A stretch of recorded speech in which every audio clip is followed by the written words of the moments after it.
Good morning. This is John Harvey coming to you from Pittsburgh, Pennsylvania on another chilly day. It's moving into autumn, and as I mentioned before, it's getting very, very beautiful here with the trees turning brown. So today we're going to do another art walk through some of the amazing art that we have here on X. And so let me just take a sip here.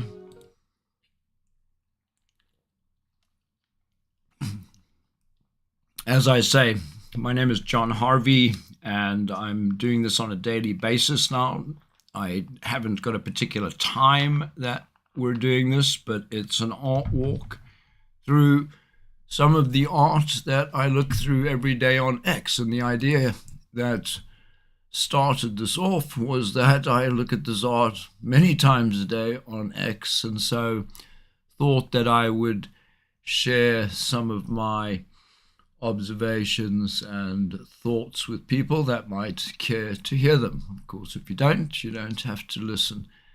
And here we have Mechanic Mind, and he's saying, "Good morning, synthographers." And this is an interesting thing, because when Midjourney first started, there was a lot of talk by people about we need a new word for what's being produced here, because obviously people were saying it's not art and it's not photography, it's not whatever. And so synthographer was proposed as a word, but I really believe that it's art. It's pleasing to the eye. It makes one think. It affects one emotionally, and all of the things that art does. And so, why do we have to give it a separate name? It's like this attempt to identify images as being AI images. And, to me, that's just... it's interesting that people would want to differentiate an image, where if you see an image of, for example, here, a person standing by a bridge, and then a person, all of these pictures are taken created to give the impression of rain in this case. But one could easily say that this little dog on the right was an image that was shot in the rain, but it's not how it was created, to me at least. I think there are some people that are interested in the workflow, but to me it's the aesthetic beauty of the image and what it does. And taking this dog again, you look at this image and you have this poor little dog that's all wet, and it's still raining, and there's a reflection behind it, and one wonders if it just got in, or if behind it is where it's dry and this dog is just so down and out that it's going to be stuck in the weather. So good job on this one. Again, Mechanic Mind. Let's move on to the next one. K Surreal saying good morning, and this is interesting in terms of the contrasts of colors. Remember that when it comes to creating any type of image, one needs to look at the rules of composition. And there's a couple here. One is obviously color. We have these color gradients shifting. You have the use of a technique called grain, which is very effective, and of course leading lines here, which basically take your eye up into the corner of the image.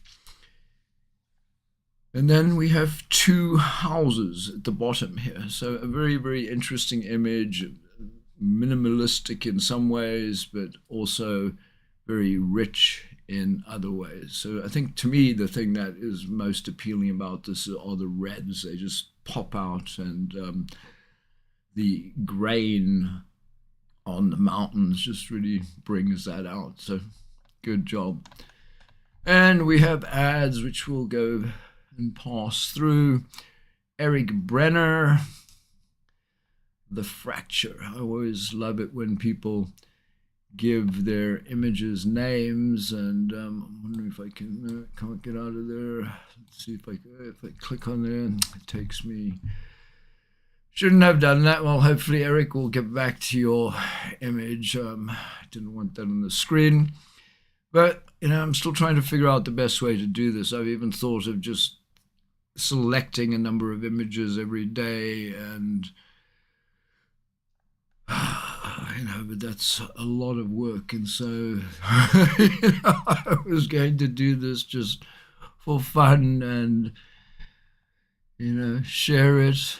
Perhaps I need to come on earlier and go through the images, but I really wanted them to be a surprise. I don't want to have to go and rehash images I've already looked at. So anyway, I guess we're going to have to just bear with me, and if you like what you're seeing or hearing, then please excuse any of the technical glitches. And here we have this is a video by Junk Culture, and I don't know if we have any sound. Here we go.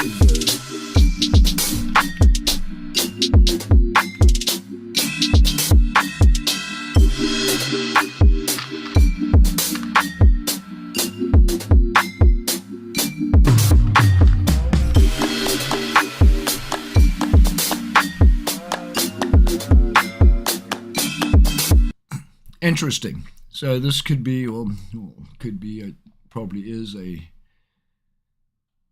depiction of a cafe, a couple of restaurants perhaps in Japan or somewhere else like that. I really like the colors and the subtleness of it, and if you look closely, there's a texture. It could be a linen texture or something similar. So very nice. And this is a video, and as you saw, it flows pretty smoothly. There's not a whole lot of jerkiness to it, so good job. The Unclean. Let's see what we have here. This is definitely an interesting image, as all of the Unclean's images are, and this is morning, and I guess it expresses sometimes how I feel in the morning, is where just the bed looks, comfortable, and this person on the left here, whether it is a person or not, could be an apparition. And then, of course, above the bed, we have this portrait of, and again, this whole image creates a feeling of foreboding, a feeling of that there's something bad going to happen here, but very good job. You can see the little details, the light on the nightstand, and of course there's this dripping effect that's going on here, which maybe indicates that it's all temporarily and that the scene could change quite quickly. And more advertisements. And so we'll take a look at the next one, which is Anne. Really good job here, Anne. And here Anne is using DALL-E 3, which is interesting because the artists, excuse me, the artists that display their work here on X are not bound by any particular platform or technology. And, in fact, I was saying earlier that I consider art, whether it was made by DALL-E 3, and I'm probably going to get in trouble for saying this, but if it was painted, it's just a different way of expressing oneself. I remember the days of photography where I started off as a news photographer and then got into fine art photography on the side, but was continually told that no, You know, what you're doing is photography, you're pushing a button, it's not art. And it took a while for photography to be accepted as art. And I think in some people's minds, it still isn't. But let's take a look at these images by Anne. You know, one of the things that I really like are the swirls. It gives the image motion, and the image on the right here, you know, not only do we have the swirls on the head, but we have these little droplets going on in the background. And, you know, perhaps this has something to do with subconscious attraction, or something to do with the subconscious sensing what's out there. So let's take a look on the next one. Chris bringing up some news about X's decision today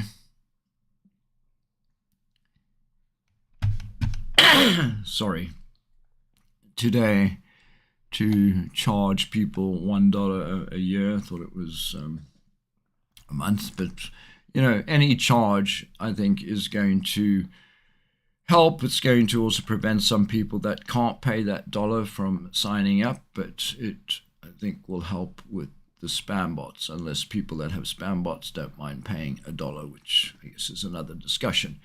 I'd rather not go into the politics of it.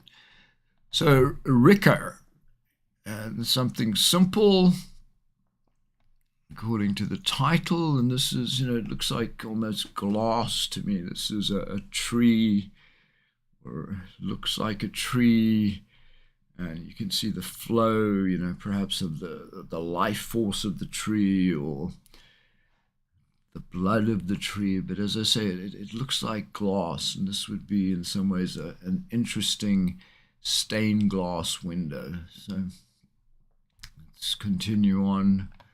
Bubble. At the break of dawn, the world awakens in a symphony of welcoming colors and sounds. Good morning. Good morning to you, Bubble. So this is a very interesting image, and in the foreground everything looks normal. You have a nice alpine scene almost, and then you look up and you see the orbs. And again, I like the subtleness of the colors, and you know, it's interesting how one's eye is pulled into this, because you initially, or at least I do, see and perhaps it has to do with how this is framed here on X, but it's always important to, when it comes to composition, to have one's eye, or the viewer's eye, pulled into wherever one thinks it's important in the image to start. So let's go on to the next one. Yomi. And this is interesting. It's Japanese art. It's, you know, also has this slight grain effect to it, and you know, again, the colors and the mask, and you know, it's hard to decide whether the mask and the person are two separate people, or does this illustrate the unmasking of one person? And you know, that's up to all of us that are looking at this to decide exactly what is going on in a particular image, and how does it inspire us or impact us or affect us. And here we have Rasmal AI. And again, I see these are created in DALL-E 3. There's just, you know, and I've done it myself. I've been playing with DALL-E 3 through Bing over the last few days, and have been extremely impressed with DALL-E 3's capabilities. Not only that, if one is using it through Bing, one can use Microsoft Designer, which is absolutely mind-blowing when it comes to creating any type of art, whether it be for a YouTube channel or a Facebook post or anything like that. But let's, take and I wanted to say, well, that's not bad today. I was wondering, looking at the video yesterday, some of these images that I expanded, you couldn't really see them that well. So these are really interestingly done, because as you see, the bodies are made up of shapes and, possibly text, and so there might even be a hidden message here. So very, very nice work.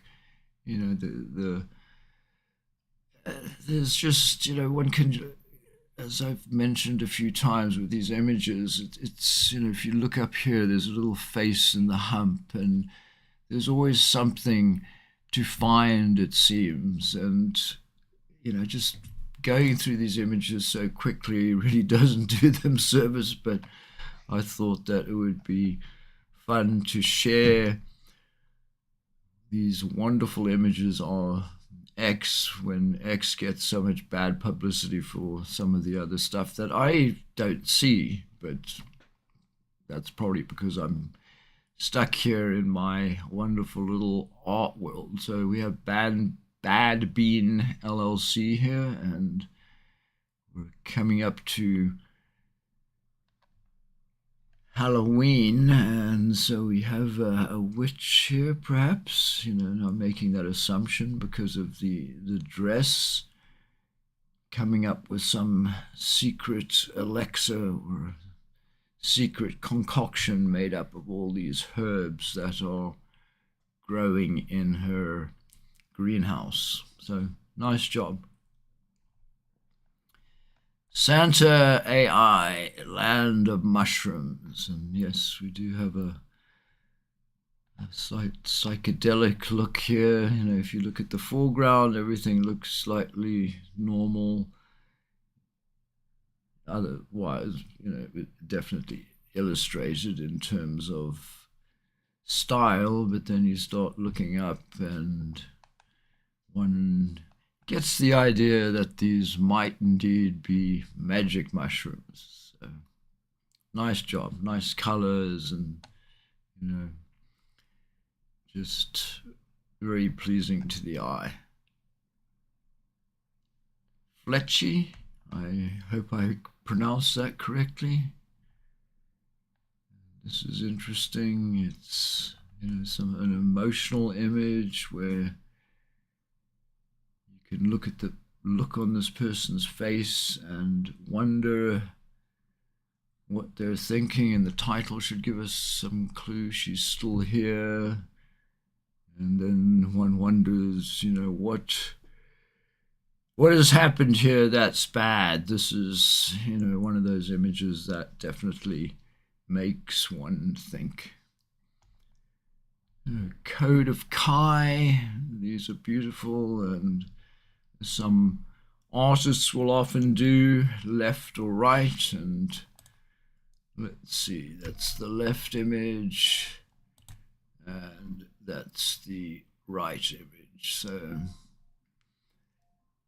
that is definitely, I think I like the left image a little bit better. It's more simplistic. It's the aspect ratio is interesting. The 9:16 aspect ratio, but I really love the little dome,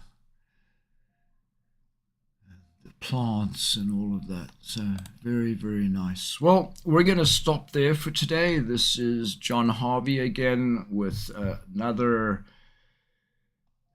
what should I say, art journey, and we'll be doing this every day, so look out for my banner, and I start pretty much right after the banner. And again, it's been a pleasure looking through this art, and I will continue to do so, and hopefully there were no technical glitches today and everyone could hear this. So have a very wonderful Wednesday and enjoy. Keep creating. Thank you.